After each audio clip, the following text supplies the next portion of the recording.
안녕하세요. 오늘 다룰 아주 흥미로운 주제는 바로 교실과 숲, 이 전혀 어울릴 것 같지 않은 두 세계가 공유하고 있는 놀라운 비밀에 대한 겁니다. 완전히 달라 보이는 인간의 교육과 대자연의 생태계가 사실은 똑같이 혼돈을 구조화해서 성장을 만들어내는 시스템을 갖고 있다면 믿어지시나요? 자, 그럼 바로 들어가 볼까요? 우리가 살고 있는 이 우주는 사실 노이즈, 그러니까 온갖 잡음과 혼돈으로 꽉 차 있거든요.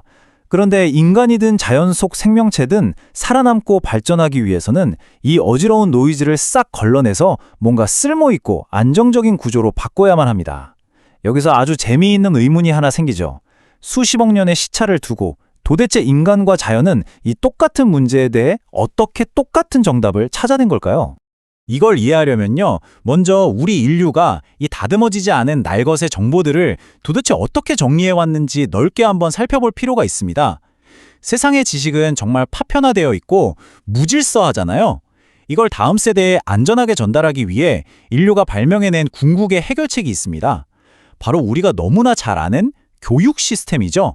말하자면 지식의 혼돈을 길들이기 위해 만든 우리만의 거대한 장치인 셈입니다.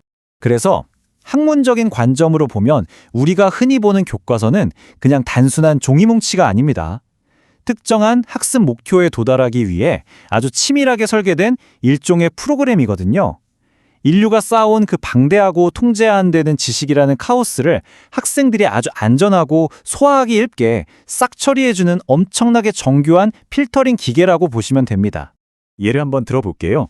우리가 일상에서 보는 영화나 미술작품, 아니면 그냥 길거리에서 나누는 대화들, 이런 건 원래부터 누군가를 가르치려고 만든 게 아니잖아요? 가공되지 않은 날것의 데이터, 즉 단순한 자료에 불과합니다. 하지만 교육자들은 이 혼돈의 재료들을 쏙 뽑아와서 교실이라는 환경에 딱 맞게 다듬어냅니다. 그 결과로 탄생하는 게 바로 교육을 위해 최적화된 도구인 제재입니다. 무질서가 질서로 탁 바뀌는 놀라운 첫 번째 단계죠. 심지어 이 노이즈를 더 완벽하게 걸러내려고 우리는 입력값 자체를 철저하게 분류하기까지 합니다. 문화적인 관습이나 규칙이 뚜렷한 언어와 글은 메인 그룹으로 딱 묶고요. 사진이나 실험 데이터, 일상적인 관찰 결과 같은 좀 덜 정형화된 데이터들은 서브 그룹으로 따로 빼두는 거죠. 이 모든 게 교육 과정에서 예측 가능성을 높이고 혼란을 최소화하기 위한 고도의 구조화 작업인 겁니다. 세계 각국은 저마다의 정책으로 이 질서를 유지하려고 노력하는데요. 지식을 관리하는 방식이 참 다양합니다. 예를 들어 방글라데시나 시리아, 이란, 이라크, 북한 같은 나라들은 정부가 교과서 발행을 독점하는 국정제 시스템을 씁니다. 국가가 지식의 혼돈을 철저하게 통제해서 국민들이 배우는 내용의 통일성과 예측 가능성을 극대화하려는 국가 주도의 강력한 관리 사례라고 볼 수 있겠죠? 자, 그런데 여기서 진짜 소름 돋는 포인트가 나옵니다. 인류는 이런 구조화된 질서를 만들려고 엄청난 비용과 수많은 전문가들의 두뇌를 총동원하잖아요. 그런데 놀라지 마세요. 대자연은 이미 수십억 년 전에 인간과 완벽하게 똑같은 알고리즘을 개발해냈습니다. 그것도 비용 한 푼 안 들이고 말이죠. 인간이 지식을 다루는 방식과 자연이 에너지를 다루는 방식이 얼마나 똑같이 닮아 있는지 이제 생물학의 세계로 한번 넘어가 보겠습니다. 광합성이라고 하면 그냥 식물이 햇빛 받아서 밥 먹는 단순한 과정 정도로 생각하기 쉽잖아요. 하지만 실제로는 빛 에너지를 활용하는 엄청나게 복잡한 에너지 변환 네트워크입니다. 인간이 교과서라는 필터로 지식을 가공하는 것처럼 광합성 역시 자연계의 그 무작위적인 혼돈을 쫙 통제해서 생존 에너지를 뽑아내는 그야말로 대자연의 마스터 클래스라고 할 수 있습니다. 밖에서 불규칙하게 쏟아지는 빛의 카오스를 잡아내기 위해 자연이 선택한 마법 같은 전략이 있는데요. 바로 프랙탈 구조입니다.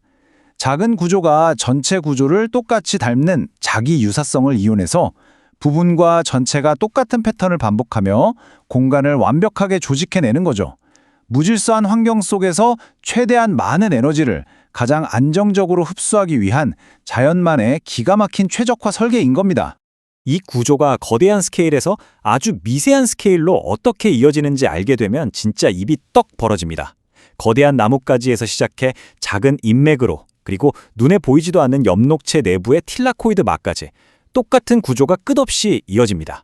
거시적 수준과 미시적 수준 모두에서 형태를 똑같이 유지하면서 한정된 공간 안에서 빛을 흡수하는 표면적을 기하급수적으로 늘리는 거예요. 정말 극한의 효율성이죠. 식물한테 왜 이렇게까지 빡빡하게 구조화된 효율성이 절실할까요? 그건 바로 식물 밖의 세상이 말 그대로 순수한 카오스, 쉴 새 없이 변하는 혼돈 그 자체이기 때문입니다. 식물이 언제나 쾌적한 온실 속에만 있는 게 아니잖아요. 햇빛의 세기도 시시각각 변하고 각도도 달라지고 갑자기 먹구름이 끼거나 거센 비바람이 몰아치기도 하죠. 즉, 식물이 받아들이는 입력값 자체가 완전히 무질서한 상태라는 겁니다.